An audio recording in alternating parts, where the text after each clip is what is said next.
This will be my reading of the second part. Hope get that straight there. This is bonus shoestring. I don't have a budget toward doing this, and I have 31 ebooks. I have 30 published and one that is not published that I just finished a couple of months ago. Excuse me. At any rate, I have a deal. I will give a viewing of one of my books that you may want, that you can tell me in an email. You can see the email address here, which one you want. You can view them on Smashwords at Ronald Walker. You can see them on my YouTube channel, YouTube channel. That would be a lengthy process to some degree, but at any rate,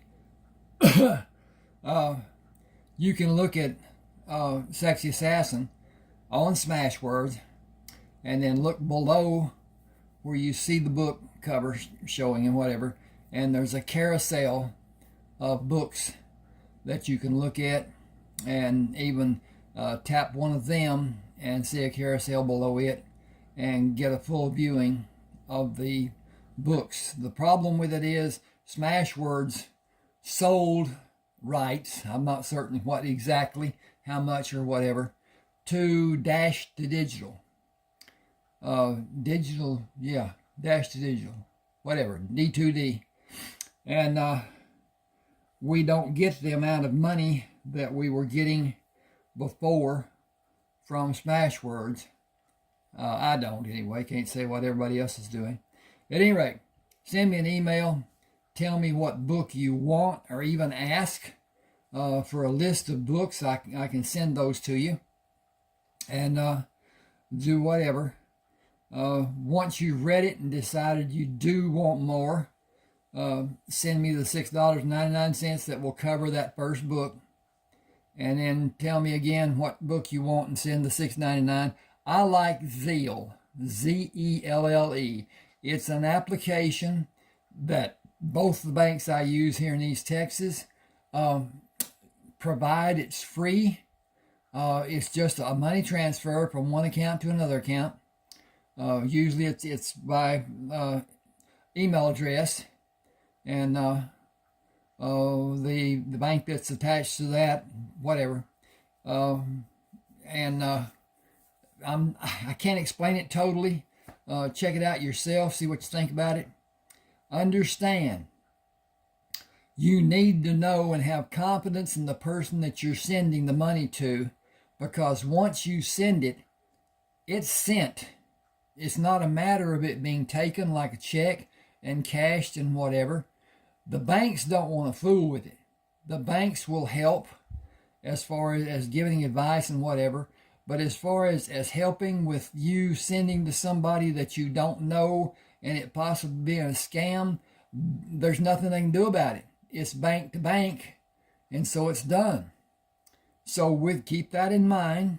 I'm not trying to dissuade you from doing anything, because it's safe if you know that you're safe with the person you're doing it with.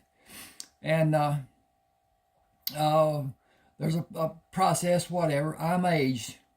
I'm older. Don't know how much time we got left. This may be your only chance as far as that goes to get my books, because once I'm gone, I don't think my wife will do much with them. I haven't done a lot with them, here and there, whatever. At any rate, I'm talking. I don't need to be. I want to get into this. This is a life of Chris. Her mother was targeted, kidnapped, tortured, and murdered. And she was a niece of a prominent figure in the Cosa Nostra. And her Uncle Joe, she contacted him and asked to be involved. And he put her with a person, and they did the eliminations that were needed, the disciplinary actions that were needed, and she became an enforcer, and she got to be quite good at it. So at any rate, she's visiting her aunt, and meets Trent, and they instant connection. So at any rate, she's read the first part, and it talks about them going to do some business for the family, and whatever. At any rate, he's talking. She's talking to him about convincing Mr. Ayers to allow a arboretum to be built onto his house. Anyway, she says the presentation to sound like one of the good old boys having a friendly conversation. The drawings will be my centerpiece. I'll draw his attention to them and sell him using them. I've been doing it since my college days. I'll sell Mr. Ayers on the plan. Chris smiled. 40-year-old Scotch. That will help persuade him too. I brought 2 bottles. That's expensive. It will work wonders with him. She held a sealed envelope and a pen for me to take. Go to the restroom and read this. When you have collected your wits and you are calm, come out, sit in a position at the rear of the plane where nobody can read what you will write. You are going to be surprised, so be ready. There will be plenty of time for you to digest how your life will change should you accept the proposal. Think it over and think it over again. It is a commitment. I need to get where I can read this better. It's a commitment you may not wish to make. I hope you do, as our future together will hinge on your decision to accept or not. I don't understand. Read the contents in the envelope and you will have complete clarity. A man was standing behind a woman waiting for the restroom. I took a seat away from them in the empty section of the plane and opened the letter. It began in what I perceived to be a caring declaration of her esteem for my character and her respect for my service in the Army. Then a bomb went off in my head. Her uncle, who lived in Las Vegas, was the director of the West Coast Cosa Nostra. Chris was assigned the duty of eliminating unwanted individuals in the family. Ayers was to be her next project. Well, I joined her in that elimination. She apologized for the way she involved me. It was the perfect partner. I was the perfect partner. Our ruse would always be construction of some sort, used to distract the person to be eliminated. She would do the actual performance with me as a backup and accomplice. She reminded me that she was an exterminator and surveillance was everywhere.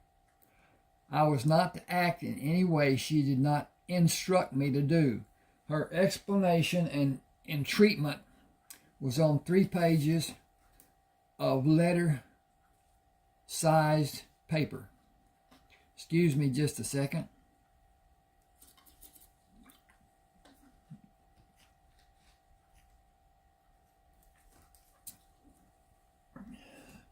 Got to check on the processes. Seems to be okay. My first reaction was that I wanted nothing to do with organized crime, and murder was, got to get over here, the least of my desired occupations. She explained that I could continue working for Pierrot Corporation by hiring an assistant who would be responsible for the workload I had been carrying. He would know that I traveled with my architectural and engineering work. I folded the pages and put them back inside the envelope, stuck it under my leg on the seat, and leaned back. This proposal was a lifetime commitment until I was too old to be trusted. What would be my lot when that happened? She mentioned retirement, but it was not clearly stated. She alluded to bundles and bundles of untaxed cash in offshore bank accounts, without specifics. She wrote very little about her desires and left so much for me to wonder about. I closed my eyes and mentally read the letter again. I concluded that she could not tell me everything in this letter. She could only cover the details that pertained to my present involvement. Her safety was my first duty, and my involvement was to lessen the danger she confronted by operating alone. She left important details unwritten for me to imagine, as they were obviously needed. She must have a plan to disappear from everyone who might have an interest in us in the future. I moved the seat up and wrote my response on the back of a second page. Folded the letter with my response covered by the first and last page. Placing the letter in the envelope, I wrote on the back of the envelope and joined her in first class. Taking my seat, I waved at the stewardess and smiled when she smiled at me. May I be of service? Will you please bring 2 large shots of anything stronger than a soft drink? Will vodka on ice do? Vodka will be just perfect. I reclined the seat back and closed my eyes.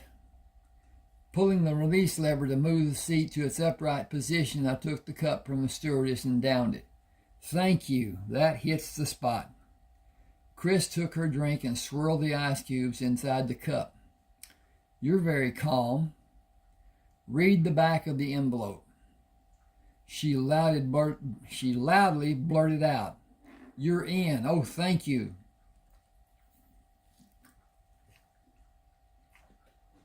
She quickly looked around. I'll be quiet now. You should be. We need to talk somewhere secluded before driving to the Ayers Ranch. A driver will be inside the terminal to help us. We will not have an opportunity to talk. I have a small case for you to use in the men's restroom, which is just inside the door where we will enter the terminal. It has directions for you. I whispered, Talking is what I need. The sooner the better. We'll have time tonight after we see Charlotte Ayers. Chris opened the valise she carried onto the plane and gave me a small shaving kit. Read the instructions when you're alone in the restroom. Hang on just a second. This is coming up on chapter 3.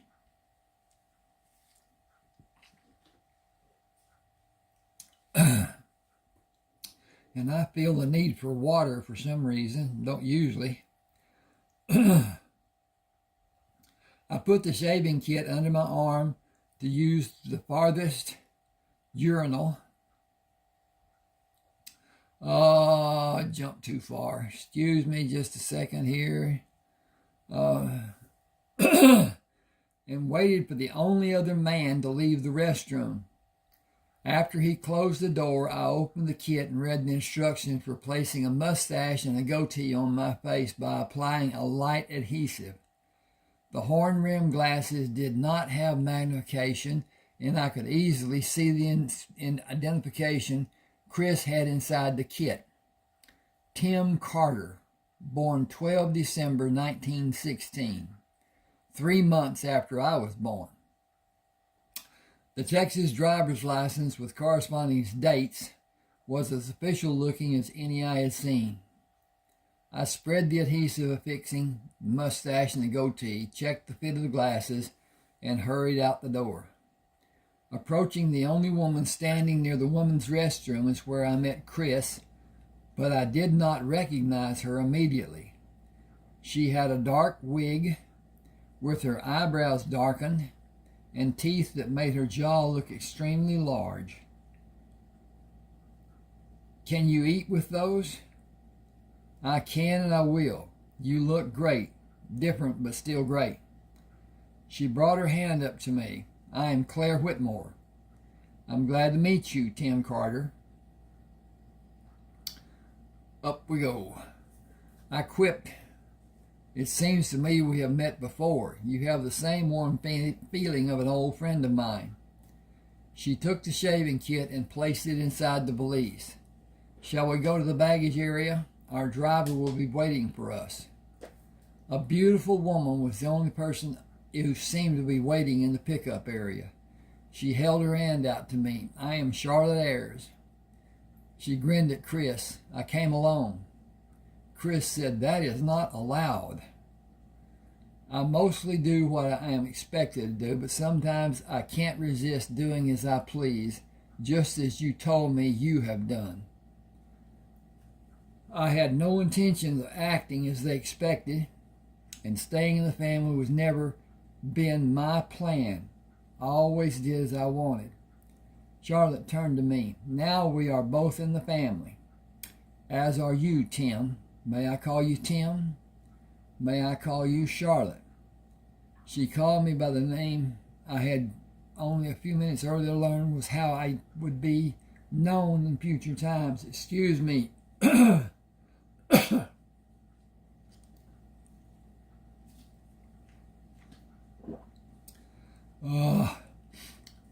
Charlotte is my name, but please use it only while we are away from any of the others' hearing. It is another requirement I do not favor. I have the freedom to address others any way I like. They are forced to respect me. She nodded her head at Chris. You are on familiar terms with my cousin, and you are allowed to use her given name. Until you are officially accepted in the family, you will show respect for other members. There is no use of the familiar in the old country. We should leave. It will be dark when we arrive at the house. Dinner will be prepared, but you will have time to refresh yourselves first. Walking out of the terminal, Charlotte dangled the keys in my direction. Tim, will you please be a dear and drive? See if we got this online. We do. Had to change. It will be my pleasure. Sitting through 2 flights and then sitting again with nothing to keep me focused during the trip to Belcher would be less than comfortable. Charlotte corrected me. The house is on this side of the city. You will not see Belcher this trip. Possibly some other time.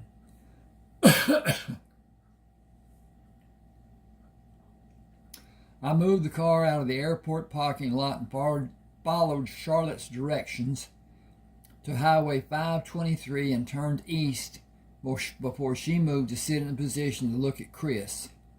We are safe. The car was just delivered today and I am wearing new clothes, so it is safe for us to talk.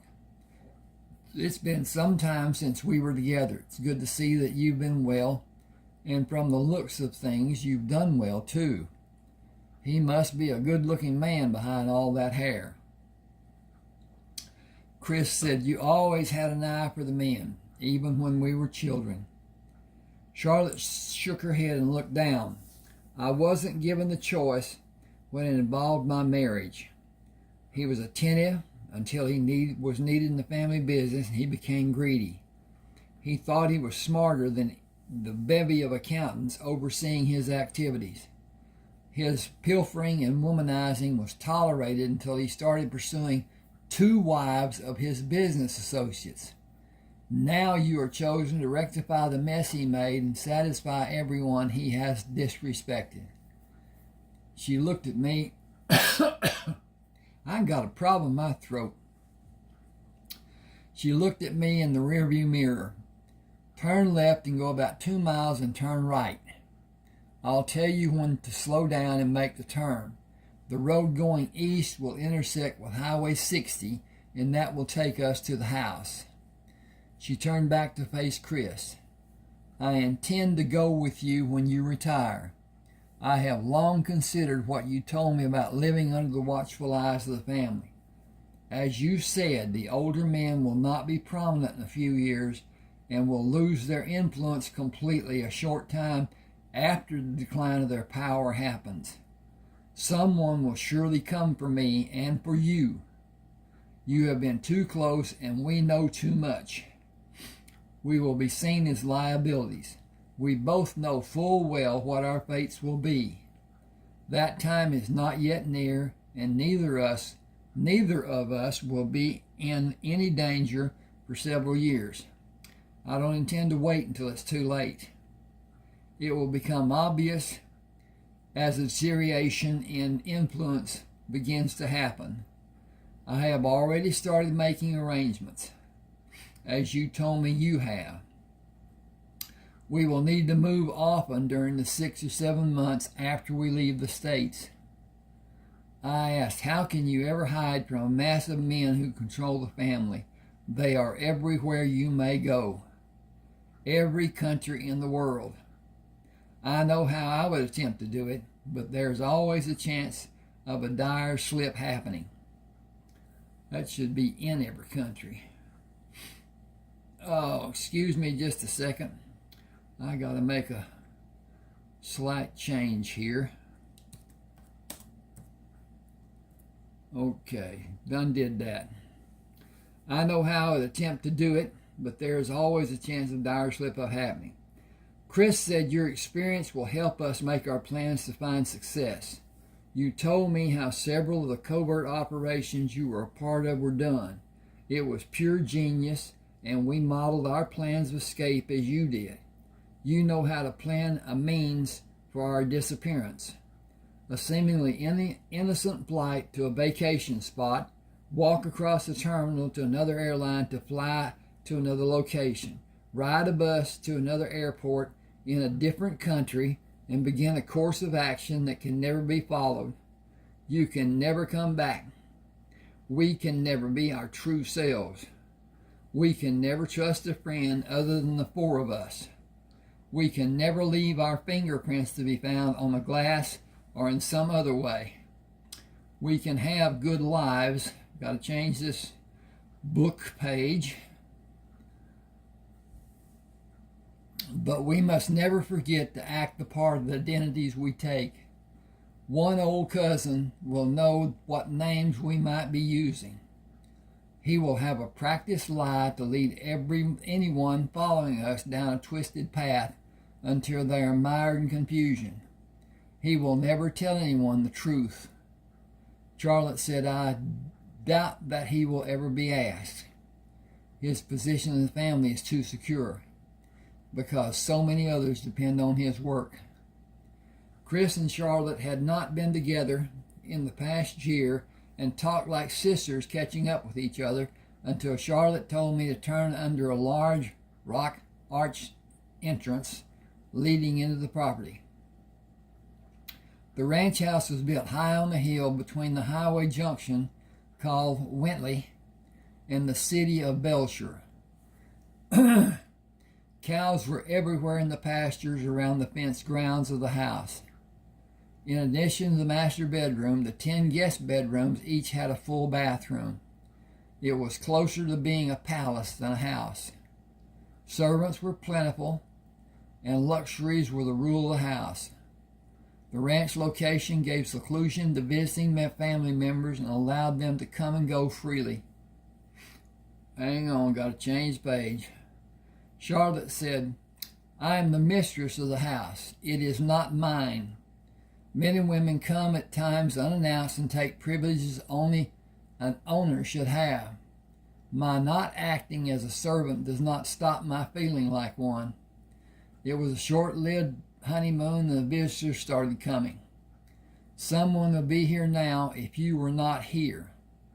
I have not been happy here except when I ride my horse to get away. At least 3 men go with me, so I am never alone. That does not give me a chance to relax and enjoy the ride. Couple that with the number of servants in the house and on the grounds, and I have never enjoyed even a smidge of privacy. Need to read that correctly too. I have never felt secure. Even my time in what should be a luxurious bath is monitored by someone standing outside the door and security people outside the windows on the property. I will not miss it. I will have freedom for the first time in my life when I am never forced to come back to this place. The only difference in this place and a prison is the missing bars and locks. I said, mine is not the story you have, but I got out of the Army for the same reason as yours to a degree. The regimentation and control exerted in the service is stifling. Now I am deluged with responsibilities in the work I do. I hardly leave the house except to supervise some project for work or to go out to buy those things I need to live. I am as much a slave now as I was in the Army, except nobody is standing outside my bedroom door while I sleep. I want to shake off the feeling of being owned. I wonder if that is possible. I stopped the car when a security guard stood outside the wrought iron gate with his hand held up. Another guard spoke to Charlotte and looked into the interior of the car before he stepped away and signaled me to drive through the gate. An urge from former training surfaced. I almost saluted him. The house was the first thing I noticed when I turned off the highway. The surrounding grounds and the house were illuminated like a... I'm after something here. That's not what I'm after. Yes, it is. Okay, now then, turn that up. Okay, I'm going to do a drinking episode here.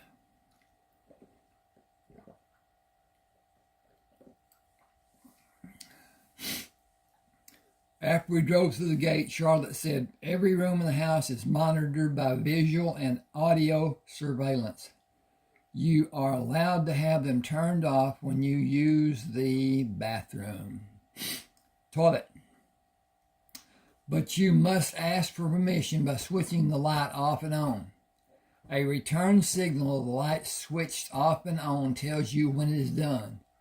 Given what is judged to be sufficient time, the light being turned off and on again is a signal that someone is outside the door waiting for you to tell them what you need. Shout if you want more time or state plainly that you are secure. A second amount of time will be given and the light will go off and come back on. Shout again. You will have exactly 5 minutes before someone comes into the room. It is standard procedure and there is no deviation. Remember who is watching and listening. I asked, will the surveillance be on tomorrow? Charlotte said, I'll turn it off while you have Carl's attention. The lamps connected to the outer wall outlets will remain on when I signal to have the surveillance turned off. It will remain off for 20 minutes. Chris said, I only need 5. My instructions are to be positive your work is finished before I turn it back on. After we are in the house, be careful to avoid saying anything that comes close to alarming the people monitoring. They have a very difficult duty. The need for surveillance to be turned off will be a matter of security. You and Tim will discuss how surveillance equipment may be placed in the Arboretum. Until it is installed, it will be kept secret. The people who are normally outside, got to change the book page here, of the door in the house and outside the door going out of the house will not be at those stations for 20 minutes or until I turn the surveillance back on. Carl will be comfortably resting on the divan when it comes back on until you will leave. Only the servants will be here and Kyle will drive you. The other guards will be away from the house. She smiled. I'll excuse myself when I have taken you to the kitchen. I will answer a call I cannot ignore. I'll be chastised for leaving alone. There will be no reason for me to answer because there will not be a question asked, and I will not need to say more than the usual goodbye. When he is not so angry, we will have a pleasant conversation before I retire for the evening. Have no faith you are not being seen, even with the lights off. Nothing is left to chance here. Such is my life.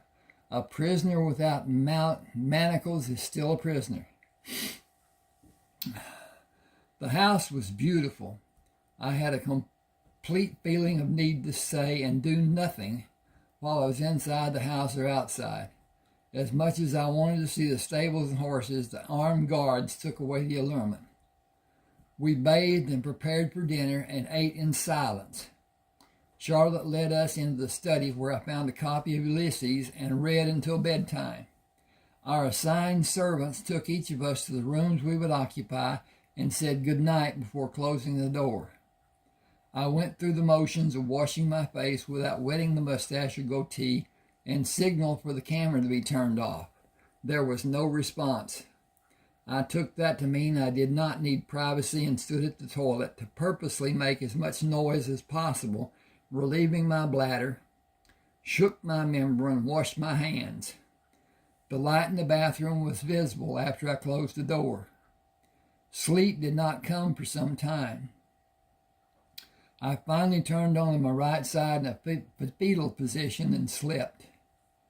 I woke in a startled state, worried the mustache or goatee had come loose. Throwing the sheet over my head, I made certain they were securely in place. To avoid opening the suitcase, I slipped into the same clothes I wore the day before and opened the door. Change of page, as soon as I can find the cursor.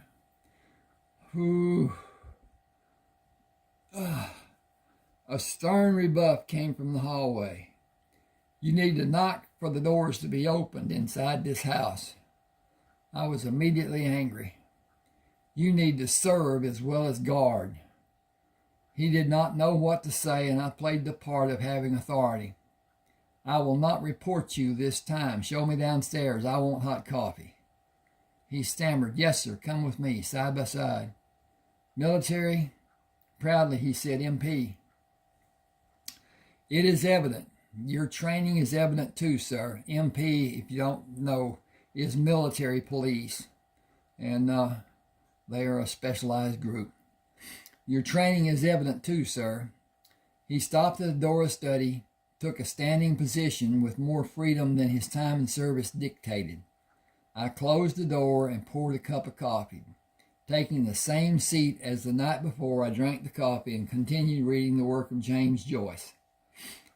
After 3 cups of coffee and more than 30 pages of Ulysses, the cousins came into the study. Charlotte said, you were up early.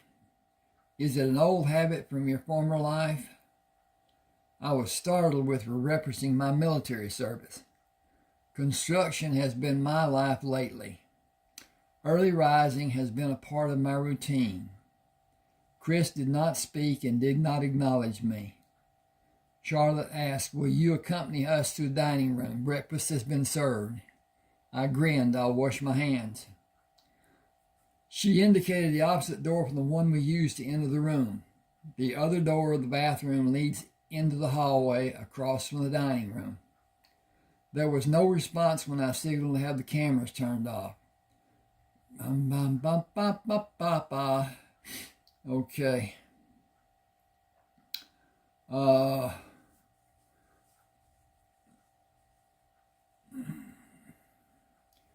Spreading the rolled paper on the table in the study, I placed weights to hold the corners flat and went back to Ulysses.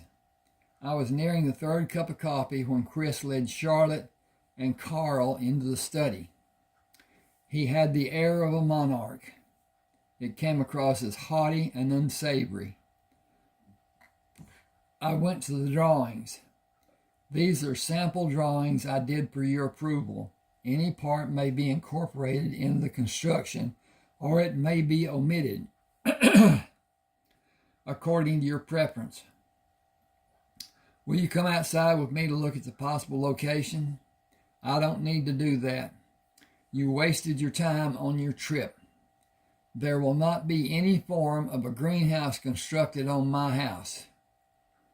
Chris whipped a leg kick across his chest and backed away. I stepped closer to him and put my hands under his chest as he lurched forward, attempting to breathe. Gasping, he violently bent down to his waist and immediately came back to stand erect. Chris stepped toward him, took his left arm, and punctured it with a syringe. I said, "He's a junkie. Look at the track marks." Chris said Charlotte helped Tim take him to the couch. He is slowly becoming paralyzed. Steady him and pull him, and he will shuffle his feet involuntarily, trying to maintain his balance as you move him. If you are not able to hurry, he will need to be carried, as he will lose all ability to move. He will be aware until the end. He does not feel anything, and his dying will not be felt. He will simply fade away. I was astonished. He has millions and he is a junkie? Charlotte winked. He had millions. I returned a part of what he stole, and I was given part. He will be cremated this afternoon after the coroner pronounces that he died from a heart attack. He will be taken to the crematory from the ranch. It is a courtesy that is not normally given. It will be done out of respect for me and to guarantee my reputation is unblemished. The history of Carl Ayers will end without a tear being shed, but there will not be a celebration either. Your payments are in your briefcases. I looked at her in amazement. Do I have a briefcase? She waved Chris away and looked at me. You have a present from a special relative. You are the long-lost nephew who has just been found. You have a special place in the family, and you have a bonus in your briefcase for your exhibition of good faith and the performance you enacted. I can be heard, and I am speaking as I should. Don't think it's because I am stiff and reserved. I care more than is obvious, but I act the part that is needed. Carl slumped to take 2 steps before collapsing against Charlotte. Charlotte let me have him. I stooped to drape him over my right shoulder and dumped him on the couch. Pulling him up to allow his feet to clear the arm of the couch, I placed a pillow behind his head. As I began turning away from the couch, the air left his body. I placed my hand over his eyes and closed them when I moved my hand down. I knew the sound of death rattle, but checked for a pulse on his wrist and jugular, without feeling an activity. He began to feel cold and clammy. He is gone. You can have the surveillance switched on after we are out of the house. Charlotte said the car is waiting. I want Chris to drive with me in the back and have Tim get acquainted with Kyle. I will call you tomorrow. Chris asked, another job? Charlotte said, no rush. It is only disciplinary. Can Tim do it? I am sure, but I will still ask. You will be his backup, won't you? You will be his backup, won't you? Chris said he has work-related issues. He needs to gain relief from them first if he can. We should be ready to travel early next week. I will be with Tim, but he won't need me. And we're going to go over there. Charlotte looked at Chris with a blank stare. Believe me, he can handle himself. I told you he has Army Special Forces training. I pity the poor fool who might tackle him. He is strong as a bull. You saw him handle Carl. That was dead weight. Charlotte said I was impressed. Kyle is naturally strong too. Chris said you two haven't. Of course not. We're never alone. You know the family policies. Chris laughed. I've learned a lot about my dearest cousin on this trip. You may be wily enough to pull it off. Charlotte said I will never endanger him. She smiled, no matter how much I want to. Chris hugged her and Charlotte hugged me. You handle this situation like a pro. Give me a hug and get her out of here. Be good to each other. All of our lives depend on it now. Kyle was not as tall as me, but his body was thickly built as mine. We shook hands before he got into the car. He had a firm grip and returned my gaze. I liked him immediately. You are driving. He spoke in a low voice. This must be a special occasion. We are never allowed to travel alone like we will be when we're coming back. Charlotte said, Ernie, Mike, and Paul will follow you, and Paul will drive you back. Unless you want to drive.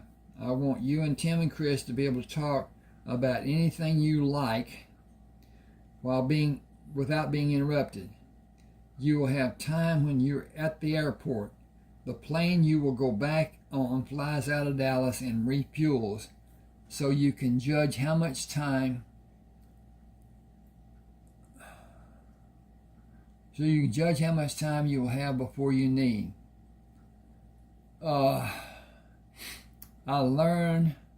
Learn everything you can about each other. Learn all you can from each other. It will be useful later. She placed her finger over her lips and moved it to point to her ear. Little birds are everywhere now. I'm going to end here and again invite you to find a book that you want to read, even this one. I'm not good at reading like this. I've heard of men who were, but anyway, one of those things too. Send me an email. There's the email address here, and I'll try to see if I can get you acquainted with what's available to you. You get the book in an email as an attachment. You can do much with it. Anyway, we will determine what you may need. Google Documents is one source. I'm not certain about it. I got to get into it. I've used it, but I haven't done anything as far as saving books. Normally just use Word. At any rate, subscribe to my channel, please. That helps so much. Hit the like button. Hit the comment. Share, if you will. But particularly subscribe and like. That helps YouTube recognize my work. And it really helps the channel to build. At any rate, thanks for being with me. Hope you enjoyed.